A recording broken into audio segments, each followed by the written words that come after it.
Hello friends, good evening. I hope you are doing well. Today I would like to share my knowledge and point of view, and we will discuss about the GST registration. When we require to get register under GST Act, कब कब business entity को GST में registration लेना है, कब कब नहीं लेना, कब कब उसके लिए जीएसटी में रजिस्ट्रेशन लेना कंपलसरी हो जाता है, कब कब वो एग्जेम्प्ट है। आज हम ये सब चीजें डिस्कस करेंगे। तो मैं स्टार्ट करना चाहूंगा आपके सामने कि जीएसटी रजिस्ट्रेशन का प्रोसेस क्या है, कब हमें रजिस्ट्रेशन लेना है, रजिस्ट्रेशन कैसे होगा, अमेंडमेंट कर सकते हैं एक बार जीएसटी रजिस्ट्रेशन में गलती हो जाए या बाद में हमें कुछ चेंजेस किए हैं तो क्या अमेंडमेंट हो सकती हैं। अगर किसी का बिजनेस किसी वजह से बंद हो गया है, रीजन बहुत हो सकते हैं, क्या कैंसिल हो सकता है रजिस्ट्रेशन, क्या कोई रजिस्ट्रेशन कैंसिल होने के बाद रिवोक हो सकता है यानी फिर से भी एक्टिवेट हो सकता है। अगर किसी यदि कोई जीएसटी रजिस्ट्रेशन लेने के लिए एप्लीकेबल था उस पर कि उसे जीएसटी रजिस्ट्रेशन लेना है लेकिन उसने नहीं लिया तो उसे क्या पेनल्टी है। तो सबसे पहले डिस्कस करेंगे कि उसे जीएसटी रजिस्ट्रेशन कब लेना है। ये बहुत ही क्रूशियल पॉइंट है कि हमें जीएसटी रजिस्ट्रेशन लेने की लायबिलिटी कब आती है। क्या किसी को भी जो सप्लाई करता है या गुड्स की या सर्विसेज की उसको जीएसटी रजिस्ट्रेशन लेना पड़ेगा, कब लेना पड़ेगा। तो section 22 of the CGST act 2017 describes the liability to take registration under CGST Act 2017। क्या क्या लिमिट्स हैं। जो भी सप्लाई इंडिया में है except Jammu and Kashmir and special category states, Jammu and Kashmir भी एक स्पेशल कैटेगरी स्टेट में भी आता है, लेकिन जितने भी स्टेट्स बचे उनके लिए अगर वो गुड्स सप्लाई करते हैं, अगर उनकी ट्रेडिंग गुड्स के अंदर है तो उनके लिए अप टू ₹40 lakhs, यदि वो पूरे साल में 40 लाख रुपए की सेल करते हैं, सेल ऑफ गुड्स। याद रहे और ध्यान रहे, मैं यहाँ सर्विस की बातें नहीं कह रहा हूँ आपसे। अगर कोई trading company, trading organisation, trading entity है और वो एक साल में 40 लाख रुपए तक के अपने बिजनेस करती है एक्सेप्ट स्पेशल कैटेगरी स्टेट से जम्मू एंड कश्मीर, तो उसको जीएसटी रजिस्ट्रेशन नहीं लेना। इसके अलावा अगर कोई स्पेशल कैटेगरी स्टेट्स हैं, स्पेशल कैटेगरी स्टेट्स होते हैं अरुणाचल प्रदेश, मेघालय, मिजोरम, नागालैंड, सिक्किम आपके, और जम्मू एंड कश्मीर भी, इनके लिए लिमिट 20 लाख रुपीज है। लेकिन हाँ, जम्मू एंड कश्मीर एक स्पेशल स्टेट होते हुए भी लिमिट 40 लाख है। याद रहे, मैं फिर रिपीट करता हूँ, कोई भी सप्लायर्स इंडिया में जीएसटी में कब रजिस्टर होगा यदि वो गुड्स की ट्रेडिंग करता है और एक साल में उसकी लिमिट अगर 40 लाख रुपए से ज्यादा है तो उसे जीएसटी में रजिस्ट्रेशन लेना है। लेकिन अगर वो स्पेशल कैटेगरी स्टेट्स है, स्पेशल कैटेगरी स्टेट्स यानी मिजोरम, मेघालय, नागालैंड, सिक्किम, ये कुछ स्पेशल स्टेट्स होते हैं, तो उनके लिए लिमिट 20 लैक्स है, यानी कि अगर 20 लैक्स ऊपर पहुंचते हैं तो उनको रजिस्ट्रेशन लेना है। लेकिन एक स्पेशल कैटेगरी स्टेट होता है Jammu and Kashmir. Jammu and Kashmir special category state होते हुए भी आज की डेट में उस पर जो लिमिट है वो नॉर्मल स्टेट की तरह ही लगती है, यानी कि उसकी जो लिमिट है वो 40 लाख रुपए ही है। इसके अलावा अगर कोई सर्विस प्रोवाइडर है तो उसके लिए कोई 40 लाख 20 लाख नहीं है, उसके लिए लिमिट 20 लाख रुपीज है।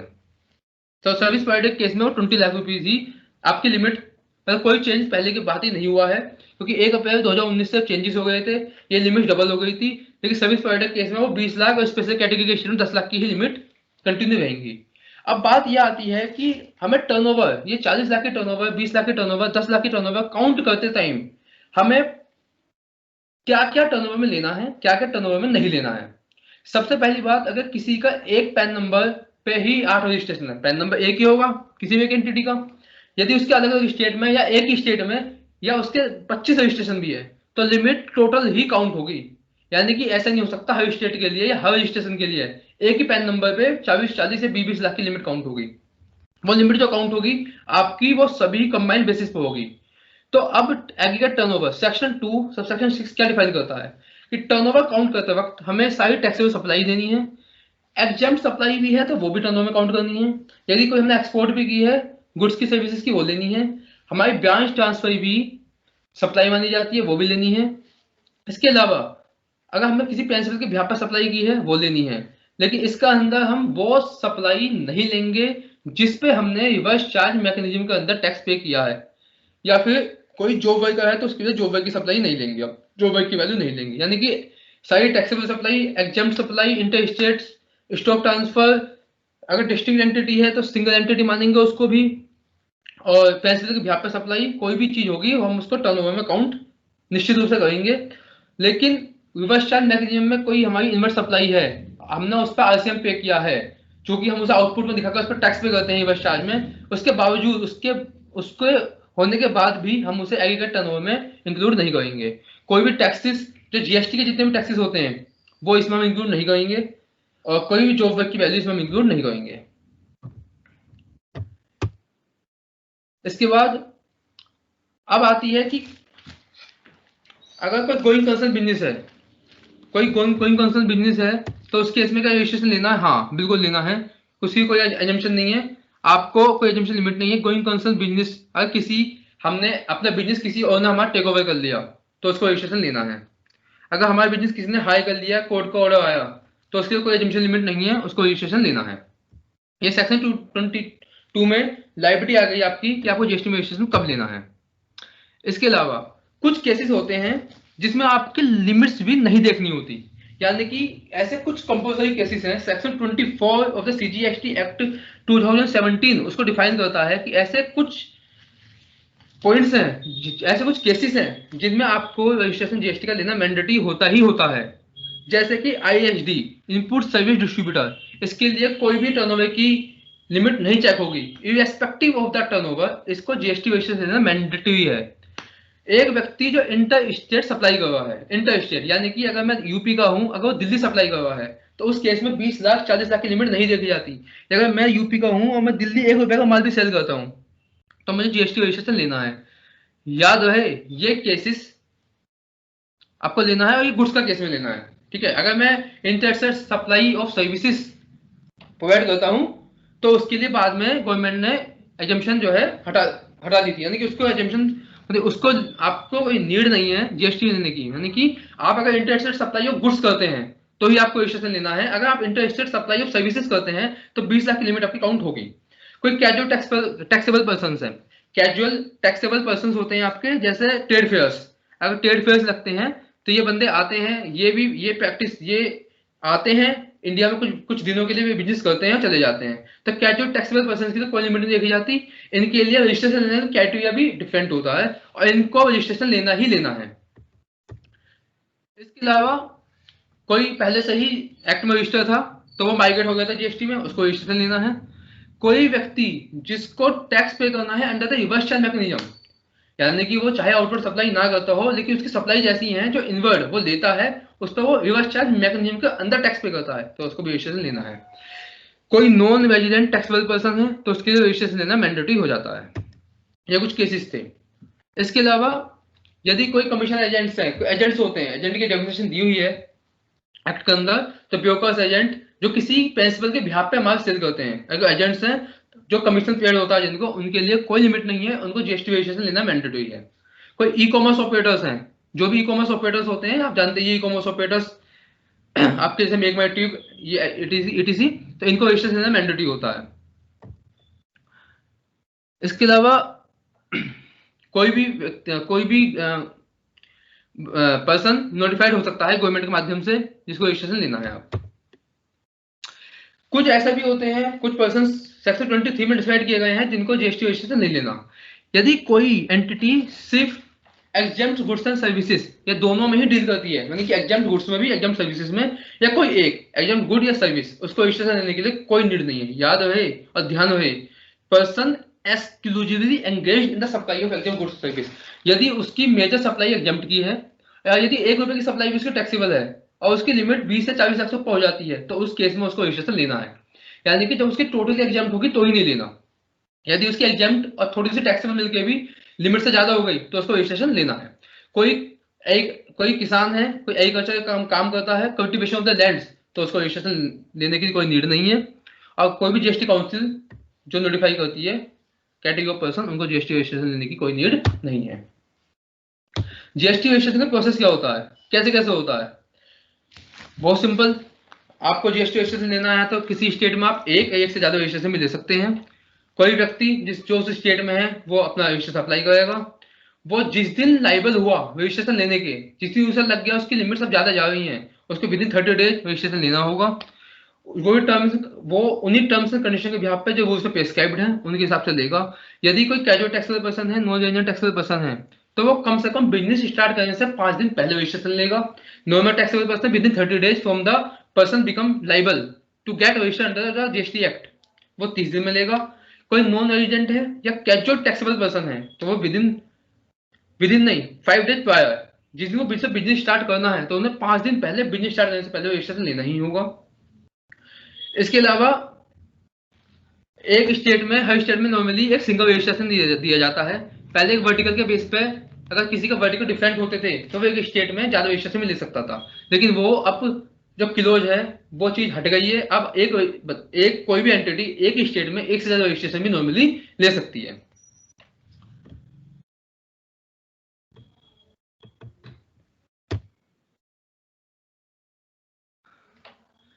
इसके अलावा कोई अगर वॉलंटरी रजिस्ट्रेशन लेना चाहे, वो लाइबल नहीं है लेकिन उसे वॉलंटरी लेना है, उसे लगता है हो भी सकती है और वॉलंटरी रजिस्ट्रेशन लेना चाहता है तो वो ले सकता है, उसके लिए भी। इसके अलावा पर्सन ऑब्टेनिंग और required to be obtaining multiple registration within the state across more states to be treated district person. और यदि कोई एंटिटी एक से ज्यादा स्टेट्स में या एक स्टेट में भी एक से ज्यादा रजिस्ट्रेशन लेती है तो ऐसा नहीं है एक ही एंटिटी काउंट होगी, वो हमसे डिस्ट्रिक्ट पर्सन के तौर पर काउंट होगी। यानी कि उनके बीच जो ट्रांसफर होगा गुड्स का वो सप्लाई मानी जाएगी, प्रॉपर टैक्स होगा, proper input tax rate claim होगा उसका। एक पैन बेस्ड पे ही रजिस्ट्रेशन होगा। जीएसटी रजिस्ट्रेशन जीएसटी ऑफिसर्स देखेंगे और वो चेक कर सकते हैं आपको जिसके जीएसटी रजिस्ट्रेशन होना था वो पूरी डिटेल चेक करके आपको जीएसटी रजिस्ट्रेशन ऑप्ट कर देंगे। और आज की डेट में आधार बेस्ड ऑथेंटिकेशन भी आ गया है, यानी कि अगर आज कोई रजिस्ट्रेशन करता है अब वो आधार कार्ड से तो उसके पास एक ऑथेंटिकेशन कोड पहुंचता है आधार कार्ड से, उसको उस आधार कार्ड से वेरीफाई करना होता है। तो आपको विद इन 3 डेज अगर आपका सारा डॉक्यूमेंटेशन ठीक है विद इन 3 डेज आपको रजिस्ट्रेशन मिल जाएगा, बिना किसी रुकावट के, बिना किसी प्रॉब्लम्स की आपको रजिस्ट्रेशन मिल जाएगा। लेकिन यदि आपने आधार से ऑथेंटिकेट नहीं किया तब ऑफिसर के पास पावर है कि वो 21 दिनों के अंदर में, जो 1 महीने तक जाती है, 21 दिनों के अंदर में वो आपकी यूनिट पर आके इंस्पेक्शन कर सकता है और उसे यदि कुछ भी इलीगल पाया गया तो रजिस्ट्रेशन कैंसिल कर सकता है। इसलिए आधार ऑथेंटिकेशन बहुत ही ज्यादा इंपॉर्टेंट है। 3 दिन में रजिस्ट्रेशन आ जाएगा, वो डीम रजिस्ट्रेशन माना जाएगा आपका। इसके अलावा कैजुअल टैक्सेबल पर्सन और नॉन रेजिडेंट टैक्सेबल पर्सन, जो भी कैजुअल टैक्सेबल पर्सन होते हैं उन्हें 5 days, non resident taxable person उनको 5 डेज पहले रजिस्ट्रेशन लेना पड़ता है। जो भी इनको रजिस्ट्रेशन सर्टिफिकेट इशू होता है वो 90 दिनों के लिए वैलिड होता है। इनको एक अनुमान लगाना होता है कि हमारी इतनी टैक्स लायबिलिटी बैठेगी, उतना ही एडवांस इसे जमा करना होता है। और यदि ये लगता है कि 90 दिनों में बिजनेस ओवर नहीं होगा तो 90 दिनों के लिए रजिस्ट्रेशन की लिमिट और बढ़ाई जा सकती है, वैलिडिटी और बढ़ाई जा सकती है। कुछ जीएसटी के फॉर्म्स हैं, वो जीएसटी के फॉर्म्स हैं आपको आरओजी 1 में आप अप्लाई करते हो रजिस्ट्रेशन, आरओजी 2 में उसकी एक्नॉलेजमेंट आती है, जो आपने रजिस्ट्रेशन किया अप्लाई किया उसकी एक्नॉलेजमेंट 2 में आएगी। 3 में ऑफिसर के पास पावर है कि वो आपसे कोई नोटिस भेज के चीजें मांग सकता है कि कोई एडिशनल इन्फॉर्मेशन कुछ गलत पाई गई है उसे, उसके बाद आपको आईजी 05 में उसको रिप्लाई देना होगा। आईजी 5 में वो ऑर्डर दे सकता है आपका रिजेक्शन का, रजिस्ट्रेशन का, अमेंडमेंट का, कैंसिल का, रिवोकेशन का या रजिस्ट्रेशन का। आईजी 06 में आपको रजिस्ट्रेशन सर्टिफिकेट मिल जाएगा। आईजी 07 में टीडीएस और टीसीएस की एप्लीकेशन जाती है। आईजी 8 में कैंसिल का ऑर्डर आ सकता है टीडीएस और टीसीएस के रजिस्ट्रेशन का, और नॉन रेजिडेंट टैक्सेबल पर्सन को आईजी 9 में ही फॉलो करना होगा। इसके अलावा आईजी 10 में आप एक्सटेंशन के लिए अप्लाई कर सकते हैं। अभी बताया ना मैं आपको कि कैजुअल टैक्सेबल पर्सन और नॉन रेजिडेंट टैक्सेबल पर्सन के लिए 90 दिनों की लिमिट होती है कि आपको 90 दिनों तक इनका वैलिडिटी होती है सर्टिफिकेट्स की। लेकिन इनको लगता है कि 90 दिनों में नहीं होगा तो ये ऑफिसर से अप्रूवल लेके असेसिंग ऑफिसर से 90 दिनों की वैलिडिटी बढ़वा भी सकते हैं। असेसिंग ऑफिसर के पास पावर होती है तो 90 दिनों के लिए अपना रजिस्ट्रेशन बढ़ा दे। इसके अलावा सी मोटो रजिस्ट्रेशन के लिए आईजी 11 होता है। ये डिफरेंट फॉर्म्स दिए हुए हैं, आईजी 12, आईजी 13 अमेंडमेंट्स के लिए, और एम्बेसीज होती हैं कुछ उनके लिए रजिस्ट्रेशन के लिए। तो फ्रेंड्स आज मैंने आपसे बात की जीएसटी रजिस्ट्रेशन के रिगार्डिंग। जीएसटी रजिस्ट्रेशन आपको limits sale of the trading, यानी कि अगर कोई ट्रेडिंग फर्म्स है उसकी 40 लाख की लिमिट्स है। स्पेशल कैटेगरी स्टेट्स में 20 लाख की लिमिट है। Jammu Kashmir special category state होते हुए भी 40 लाख की लिमिट है। असम में भी 40 लाख की लिमिट है। इसके अलावा कोई सर्विस प्रोवाइडर है तो उसके लिए ओल्ड लिमिट ही काम करती है, 20 lakh, 10 lakh, special category 10 lakh, normal 20 lakh आपकी। और रजिस्ट्रेशन आपको लेना मैंडेटरी हो जाता है। टर्नओवर में आप काउंट करोगे आप अपनी exam supply, taxable supply, other than GST taxes, district persons interested bank transfers, लेकिन इंक्लूड नहीं करोगे जब आपको इनवर्ट सप्लाई पे आरसीएम में टैक्स पे करना है। तो आरसीएम में टैक्स करने में आपको लिमिट्स में काउंट नहीं करना है टर्नओवर की, सेक्शन 2 सबसेक्शन 6 डिस्क्राइब करता है। उसके बाद आपको प्रोसेस बताया गया है कि आपको हर स्टेट में आपको रजिस्ट्रेशन मिल सकता है। एक से ज्यादा स्टेट में अप्लाई करोगे तो आपकी जो टर्नओवर काउंट होगी वो एक पैन बेसिस पर काउंट होगी। इसके अलावा आप रजिस्ट्रेशन एक स्टेट में एक से ज्यादा भी ले सकते हैं। पहले बिजनेस वर्टिकल के हिसाब से होता था, लेकिन अब नॉर्मली आपकी रजिस्ट्रेशन एक स्टेट में एक से ज्यादा मिल जाते हैं। बस अपने बिजनेस डिस्क्राइब करता हूँ।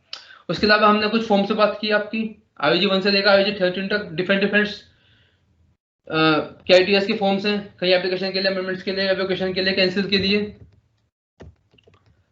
और आप वॉलंटरी रजिस्ट्रेशन ले सकते हैं। आधार बेस्ड ऑथेंटिकेशन अब स्टार्ट हो चुका है, तो आप आधार बेस्ड ऑथेंटिकेशन ले सकते हैं। कुछ कंपल्सरी रजिस्ट्रेशन की आपकी लिमिट्स इसमें फुलफिल नहीं होती, लिमिट्स की आपको नीड नहीं होती, फुलफिल किया सॉरी, लिमिट्स की आपको नीड नहीं होती। आप नॉर्मली रजिस्ट्रेशन उसमें लेना ही पड़ेगा, जैसे कमीशन एजेंट्स हैं, अगर इंटरस्टेट सप्लाई कर रहे हो गुड्स की, ई कॉमर्स ऑपरेटर्स हैं, ईटीसी पूरी लिस्ट मैंने दी हुई है आपकी सेक्शन 24 में। तो आप उसमें रजिस्ट्रेशन आपको कंपल्सरी हो जाता है। इसके अलावा कुछ एग्जाम्प्ट से आपको जो एग्जाम सप्लाई में लगा हुए हैं उनको रजिस्ट्रेशन नहीं लेना। कल्टीवेशन ऑफ लैंड में कोई फॉर्मर लगा हुआ है उसको नहीं लेना, और कोई भी पर्सन जो नोटिफाई करे गवर्नमेंट को। आज इस वीडियो में आपको इतना ही बताऊंगा। उसके बाद में हम स्टार्ट करेंगे आपका verification, cancellation, amendments of the GST registration. Thank you. I hope you got all the points, all the clarification. यदि आपको कोई चीज समझ नहीं आई है, कोई किसी भी चीज में कोई किसी टॉपिक में कोई इशू है, तो आप हमारी वेबसाइट फ्रीलांस कंसल्टेंसी lawawareness.in पर मुझसे कांटेक्ट कर सकते हैं। आप उस पर अपनी मेल ड्रॉप कर सकते हैं, कोई एसएमएस ड्रॉप कर सकते हैं, कॉल कर सकते हैं। CL Bansal from the website lawawareness.in पर आप कांटेक्ट कर सकते हैं। Thank you so much.